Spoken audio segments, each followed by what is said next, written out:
حسبنا الله ونعم الوكيل. அஸ்ஸலாமு அலைக்கும் வரஹ்மத்துல்லாஹி வபரகாத்துஹு. கண்ணியத்துக்கும் மரியாதைக்கும் உரிய அன்பான சகோதர சகோதரிகளே, பெரியார்களே, மீண்டும் ஒரு பதிவினூடாக உங்கள் அனைவரையும் சந்திப்பதில் பெருமகிழ்ச்சி அடைகிறேன். எல்லா புகழும் அல்லாஹ்வுக்கு, அல்ஹம்துலில்லாஹ். இன்றைய தினம் ஒரு வித்தியாசமான ஒரு வரலாற்று சம்பவத்தை தான் நான் உங்களுடன் பகிர்ந்து கொள்ள நினைக்கின்றேன். இந்த சம்பவங்களை பொறுத்த வகையில் அதாவது சொல்வார்கள், பேசுவது லேசி, கேட்பதும் லேசி, வாழ்க்கையில் அந்த விடயங்களை நடைமுறைப்படுத்துறது தான் கஷ்டமான விஷயமாயிக்கும். அதே போல் இந்த வரலாற்று சம்பவங்களை வச்சு யாரும் யாரையும் விமர்சிக்கக்கூடிய விஷயங்களை செஞ்சிடுவானாம். நான் இதுக்கு முன்னால் ஒரு சம்பவம் ஒன்று போட்டிருந்தேன், ஒரு பெரிய ஒரு மகானுடைய சம்பவம். அந்த வீடியோ பார்க்காதவங்களுக்கு அந்த வீடியோடைய லிங்க்கை வந்து நான் டிஸ்கிரிப்ஷனில் பதிவு செய்கிறேன். அந்த சம்பவம் எந்த எப்படின்னு சொன்னால், ஒரு திருடனுக்கு வீட்டுடைய உரிமையாளரே உதவி செய்கிற சம்பவம் உண்டது. அது ஏன் உதவி செய்கிற விஷயங்கள் எல்லாம் அந்த வீடியோக்களை பார்க்கக்கூடிய நேரத்தில் விளங்கும். அதை பார்த்து ஒரு சகோதரர் கேட்டிருந்தார், இது ஒரு குறிப்பிட்ட ஒரு ஜமாத்துடைய இயக்கத்தை குறிப்பிட்ட அந்த பேரை குறிப்பிட்டு கேட்டுக்கிறாரு, இது அந்த இயக்கங்களுடைய கதையா அப்படின்ற மாதிரி கேட்டுக்கிறாரு. இது போல் சில புத்திஜீவிகளும் என்ன செஞ்சுக்கிறாங்க, சமூகத்தில் ஈக்க தான் செய்கிறாங்க. அதாவது முஸ்லீம்களை ஜமாத் ரீதியாகவும் மஸ்ஜித் ரீதியாகவும் பிரித்து பிளவுபடுத்தி சின்ன பின்னமாக்கி வேடிக்கை பார்க்கக்கூடிய ஒரு சில புத்திஜீவிகளும் எங்களோட சமூகத்தில் ஈக்கத்தான் செய்கிறாங்க. நாங்கள் எந்த ஒரு ஜமாத்துடைய சம்பவங்களையோ ஏதோ நாங்கள் சொல்லலை, நாங்கள் முஸ்லீம்களுடைய வரலாற்றிலிருந்து தான் நாங்கள் சில சம்பவங்களை சொல்கிறோம் என்ற விடயத்தை நாங்கள் உறுதியான முறையில் உங்களுக்கு ஞாபகப்படுத்தி கொள்ள நினைக்கின்றேன். அன்பான சகோதரர், இந்த சம்பவம் எப்படின்னு சொன்னால், வாழ்க்கையில் எங்களுக்கு முடிஞ்ச அளவுக்கு இது போல் பேணுதல்களை நாங்கள் உருவாக்கிக்கொள்ள பார்க்கணும். அந்த சம்பவம் என்ன நடக்குதுன்னு சொன்னால், ஒரு வாலிபர் என்ன செய்கிறாரு, அவர் பசித்த நிலைமையில் ஈக்கிறாரு. பசித்த நிலைமையில் ஈக்கக்கூடிய நேரத்தில் அவர் ஒரு பயணம் போயிட்டு இருக்கிறாரு, ஒரு ஆத்தோரமாக போகிறாரு, கடுமையான பசி. அந்த ஆற்று தண்ணியில் என்ன செய்து ஒரு ஆப்பிள் பழம் மிதந்துட்டு வருது. இவர் உடனே என்ன செய்கிறாரு, பசியினுடைய காரணத்தால், பசியினுடைய அகோரத்தின் காரணத்தால் அந்த காயை பார்த்ததும் அவருக்கு ஆசை வருது. உடனடி எடுத்து சாப்பிட்றாரு. சாப்பிட்டதுக்கு பிறகு தான் யோசிக்கிறாரு, இந்த பழம் எங்கேருந்து வந்தது, இது எங்கேருந்து வந்துச்சு, அதை யோசிக்கலை. பசியினுடைய ஆரம்பத்தில் அவர் யோசிக்கக்கூடிய சந்தர்ப்பங்கள் கிடைக்கல. அதை சாப்பிட்டு போட்டு தான் யோசிக்கிறாரு, இது எங்கேருந்து வந்துச்சு, இது உரிமையால் இது யார், நான் இவற்றை போய் ஹலால் கேட்கணுமே, இந்த ஒரு ஆப்பிள் பழத்தால் நாளைக்கு நான் நரகம் போயிடக்கூடாது, இந்த ஆப்பிள் பழத்துடைய ரூபத்தில் நரக நெருப்பை நான் சாப்பிட்டுக்கிறேன், இந்த காயை வச்சு இந்த பழத்தை வச்சு நாளைக்கு அல்லாஹ் தாலா என்ன கியாமத்தினால குற்றவாளி ஆக்கிடக்கூடாதுன்னு சொல்லி இவர் யோசிக்கிறாரு. ஆற்றுல அந்த பழம் மிதந்து வருவதாக இருந்ததுன்னு சொன்னால் ஆத்தோரமாகத்தான் அந்த ஆப்பிள் தோட்டம் இருக்கணும், அந்த தோட்டத்தினுடைய உரிமையாளரை சந்தித்து இதுக்குண்டான வெகுமதியை, அதுக்குண்டான பணத்தை கொடுத்துடணும் அப்படின்னு சொல்லி தேடுறாரு. தேடிக்கொண்டு போகக்கூடிய நேரத்தில் அவர் நினச்சது போலே அந்த ஆத்தோரமாக அந்த ஆப்பிள் தோட்டம் அம்பிடுது. அந்த தோட்டத்தில் அந்த உரிமையாளர் இருக்கிறாரு. இவர் போய் சொல்கிறாரு, இந்த வாலிபர் போய் சொல்கிறாரு, பெரியவரே, இப்படி தான் நடந்துச்சு விஷயம், நான் பசியினுடைய கொடூரத்தால் பாதிக்கப்பட்டிருந்தேன், உங்களோட ஆப்பிள் தோட்டத்திலிருந்து அந்த பழம் தண்ணியில் மிதந்து கொண்டு வந்துச்சு. இதுக்கு நாங்கள் சில நேரம் நாங்கள் யோசிப்போம், தண்ணியில் மிதந்து கொண்டு போகுது, அது எங்கேயோ போகுது, இதுக்கு நாங்கள் ஹலால் கேட்கணுமான்னு யோசிப்போம். ஆனாலும் இறையச்சம் உள்ள மக்கள்கள் அதையும் பெருசாகத்தான் பார்ப்பாங்க.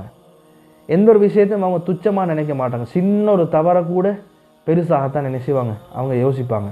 ஏன்னா வாழ்க்கையில் நடக்கக்கூடிய சின்ன தவறு தான் பெரிய ஒரு இழப்புக்கு காரணமாக ஆகிவிடும்.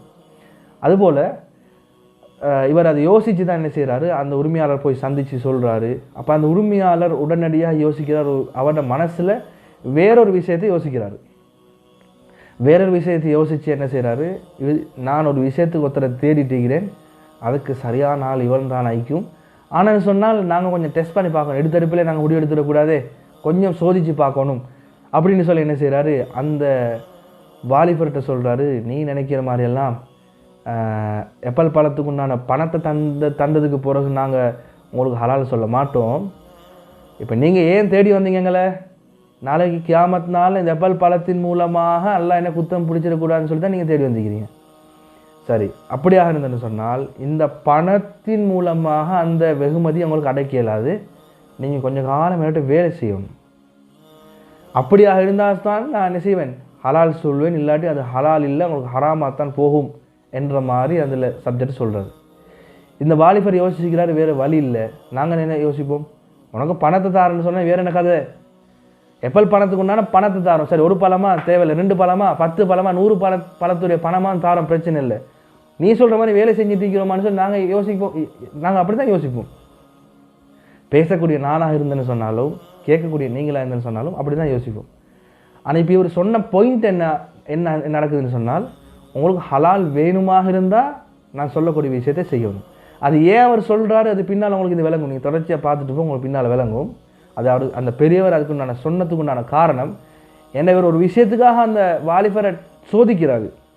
அந்த சோதனை சரியானு பார்க்கணுமே, அதுக்காகத்தான் சொல்கிறாரு, நீங்கள் நான் சொல்கிற மாதிரி ஒரு வேலை செய்யணும், கொஞ்சம் காலம் வேலை செய்யணும் அப்படின்னு சொல்லி அதுக்கு போகிற அந்த வாலிபர் என்ன செய்கிறார், அதை ஏற்றுக்கொள்கிறார். எப்படியாவது ஹலாலை வாங்கிடணுமே, இந்த எப்பல் பழத்தின் மூலமாக நான் நாளைக்கு கியாமத் அல்லாஹ்விடத்தில் குற்றவாளி ஆகிடக்கூடாது என்றதுக்காக அந்த வாலிபர் சொல்கிறாரு, பரவாயில்ல, நான் உங்களுக்கு நீங்கள் என்ன சொல்கிறீங்களோ அதை செஞ்சு தரோம், பிரச்சனை இல்லை. ஆனால் நீங்கள் செய்ய வேண்டிய ஒரு உதவி, நான் பசியினுடைய கொடூரத்தின் காரணமாக அந்த பழத்தை சாப்பிட்டுட்டேன், அதுக்கு ஹலால் மட்டும் சொன்னீங்கன்னா போதும். உலகத்தில் நீங்கள் எனக்கு வேலை தந்து வரக்கூடிய சிரமங்களை விடவும் நாளை கியாமத் நாளில் வரக்கூடிய சிரமங்கள் அதாபுகள் மிக கடினமாக இருக்குன்னு சொல்லி சொல்கிறார். அதுக்கு பிறகு கொஞ்சம் காலம் வேலை செய்கிறாரு. வேலை செஞ்சதுக்கு பிறகு அவர் இன்னும் ஒரு நிபந்தனையை போடுறாரு. நீங்கள் வேலை செஞ்சீங்க, சரி ஓகே ஏற்றுக்கொள்கிறோம், ஆனால் இன்னும் ஒரு நிபந்தனை இருக்குது, அதை நிறைவேற்றின்னு சொன்னால் தான் அந்த பழத்துக்கு உங்களுக்கு ஹலால். நீங்கள் சொர்க்கம் வேணுமா அல்லது அந்த பழத்தின் மூலமாக நரகம் போகணுமான்ற விஷயத்தை நீங்கள் தான் என்ன செய்யணும், முடிவெடுக்கணும். நீங்கள் தான் அதை டிசைட் பண்ணணும். உங்களோட கையில் தான் இருக்குது. நாங்கள் ஒன்றும் வற்புறுத்துறதில்ல. நீங்கள் விரும்பினா போகலாம், அல்லது ஹலால் வேணுமாக இருந்தால் நான் சொல்லக்கூடிய 2வது நிபந்தனை நீங்கள் ஏற்றுத்தான் ஆகணும். இந்த வாலிபருக்கு வேறு வழி இல்லை, எப்படியாவது அதை சுத்தப்படுத்தணும். இந்த விஷயத்தை கேட்கக்கூடிய ஒவ்வொருத்தரும் யோசிங்க, இந்த நிலைமையில் நான் இருக்கிறேனா. அவர் சொல்கிறார், பரவாயில்ல, என்ன செய்ய, உலகத்தில் வரக்கூடிய சிரமங்களை தாங்கித்தான் ஆகணும், ஆகிறது அப்போ தான் சிரமம் இல்லாமல் இருக்கலும். சொல்கிறார், எனக்கு ஒரு மகள் இருக்கிறா, அந்த மகளை பொறுத்த வகையில் அவள் காது கேட்காது, அந்த பிள்ளைக்கு காது கேட்காது, வாயும் பேசுறது கஷ்டம், பார்வை குறைபாடும் இருக்குது, அவளுக்கு கை காலும் என்ன செய்யுது, ஊனமாக இருக்கும். இப்படியாப்பட்ட ஒரு பெண் இருக்கிறா, அந்த பெண்ணை நீ திருமணம் முடித்தாதான் உனக்கு ஹலால். இந்த வார்த்தையை சொன்னதும் இந்த எங்கள்கிட்ட யார்கிட்ட அந்த வார்த்தையை சொன்னால் நாங்கள் என்ன யோசிப்போம், அப்படி இவ்வளோ காலம் உன பிளேனே இதாக தான் நினச்சா, ஏதாவது 5 புலனில் ஏதாவது ஒரு குறை இருந்தால் எக்ஸெப்ட் பண்ணலாம், பிரச்சனை இல்லை. இது 5 புலனுமே 5 புலன் அப்படியே குறைபாடாத இந்த புள்ளையோடு நான் இப்படி வாழ்றதுன்னு தான் யோசிப்போம். வாழ்க்கை யதார்த்தத்தை நாங்கள் யோசிப்போம், எப்படி அந்த பிள்ளையை வச்சு நான் வாழ்கிறது. ஏதோ இது சரி ஒன்றா இருந்தால் வரக்கூடிய சிரமத்தை என்ன செய்யலாம், சகிச்சு போகலாம். எல்லாமே குறையாக்குது, வாழ்க்கையே நாசமாக்குறியேன்னு சொல்லி தான் நாங்கள் யோசிப்போம். ஆனால் அந்த வாலிபர் அப்படி யோசிக்கல. பரவாயில்ல, அந்த பெண்ணை முடிக்கிறது மூலமாக எனக்கு ஒரு இன்பம் ஈக்காது. வாய் பேசலாத பிள்ளையோட எனக்கு மனம் விட்டு பேச முடியாது, காது கேட்காத பிள்ளையோட எனக்கு மனம் விட்டு பேச முடியாது, பார்வை குறைபாடான பிள்ளையோட எனக்கு என்னுடைய சில விஷயங்களை பார்க்க முடியாது, உலகத்துடைய சில விஷயங்களை பார்த்து அதை செயற்படுத்த முடியாது, நடக்க இயலாத பிள்ளையோட எங்கேயும் பயணம் போக முடியாது, பிரயாணங்களை மேற்கொள்ள முடியாது, எந்த ஒரு இன்பமுமே இல்லை, ஃபேமிலி லைஃப்பில் எந்த ஒரு சுகமான வாழ்க்கையும் இல்லை, பிரச்சனை இல்லை.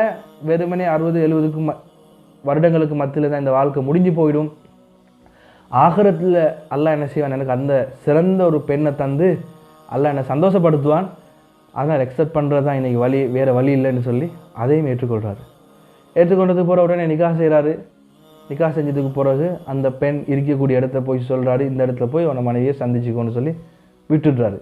விட்டதுக்கு பிறகு என்ன நடக்குதுன்னு சொன்னால், இந்த வாலிபர் போகிறாரு.